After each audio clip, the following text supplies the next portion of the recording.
ডিসেন্টের এই নবাবী হালিমটা আমাদের ইফতারে প্রায় প্রতিদিনই থাকে।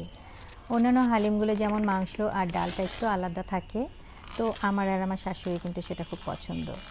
আর এই হালিমটার মধ্যে মাংস আর ডালটা একেবারে ব্লেন্ড করা থাকে, তো আমার হাজব্যান্ডের এটা খুব পছন্দ এবং এটা খেতে খেতে এখন আমাদের বাসার সবার এটাই ভালো লাগে। মাঝে একবার ওই নর্মাল হালিমটা আনা হয়েছিল, কিন্তু ওটা খেয়ে দেখলাম যে এখন আর ভালো লাগে না, এখন এই অ্যাবনর্মাল হালিমটাই ভালো লাগে।